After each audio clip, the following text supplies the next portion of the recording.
Ready? Yeah.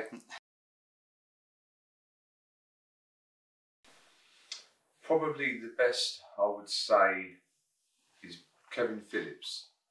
I was lucky enough to play with him at Watford. We signed him as a young centre forward from non-league.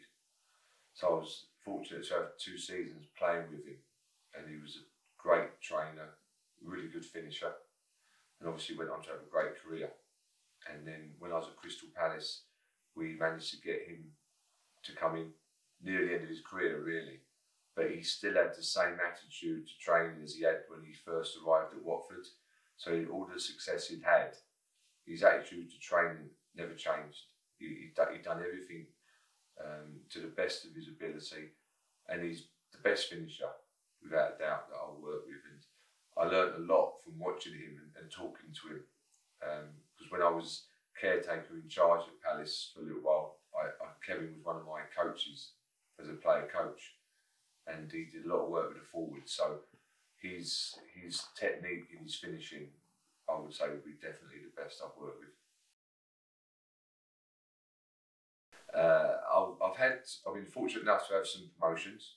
I've had some playoff finals to get to the Premier League. We've lost and won, and when you win the playoff final, it's the best feeling because you know what's at the end of it. We got to the FA Cup final at Crystal Palace, which is a massive game for the country, really, and around the world.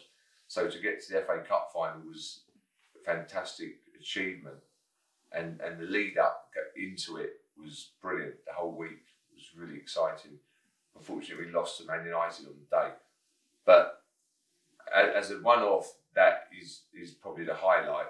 But certainly winning a playoff final to get to the Premier League is the biggest achievement because it affects so many people. I mean, the club financially is stable probably for a long time, but even the whole the area, it brings in a lot more money to the area.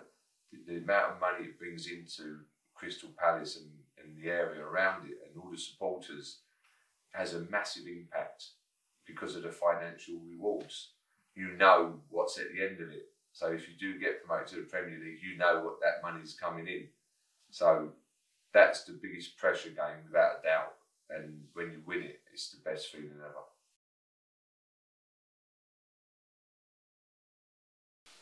Right now, you'd have to probably say Klopp. But I do think Pep, over his career, has almost reshaped the game.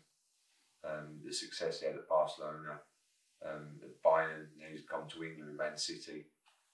The way he plays has really changed the way that a lot of people look at the game. But currently, Jurgen Klopp, with what he's doing at Liverpool, I think he's got to be number one. A lot of them, a lot of people I've worked with, probably early on in my career, Graham Taylor, when I was at Watford, big influence. He was the one that said to me really to start concentrating. I was still playing, but he could see maybe the potential in me as a coach.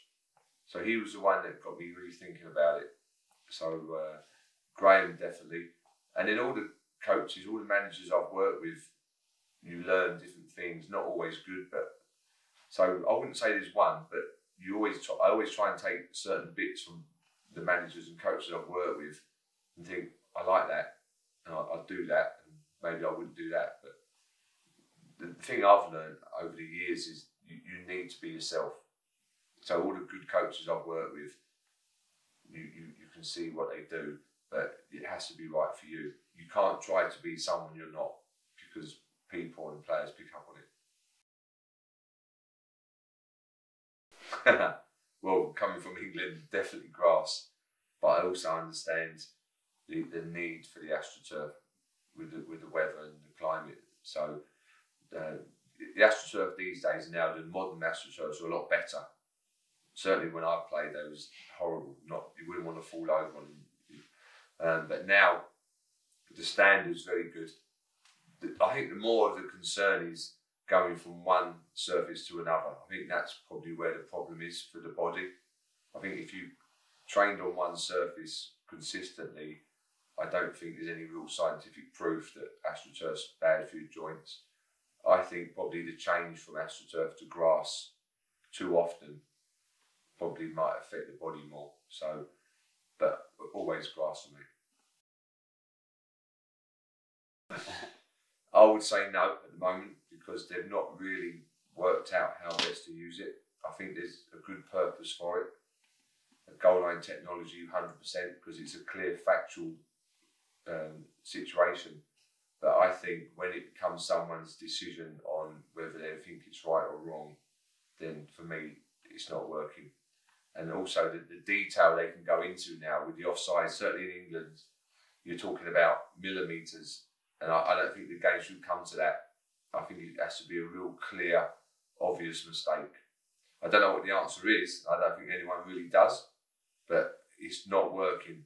Certainly not in the Premier League at the moment. So I would say no at the moment. I think my experience from last year is that it's very difficult to pick a standout team. You look at the two teams that went up last year, you wouldn't probably have said that at the start of the season.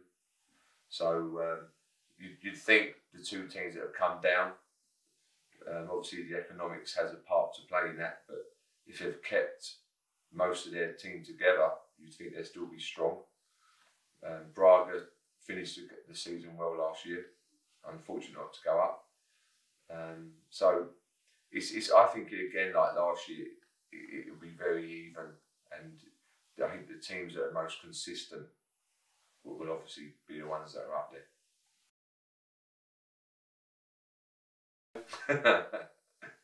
Well, I'm hoping that we've had a successful season. That's obviously what I've come here for.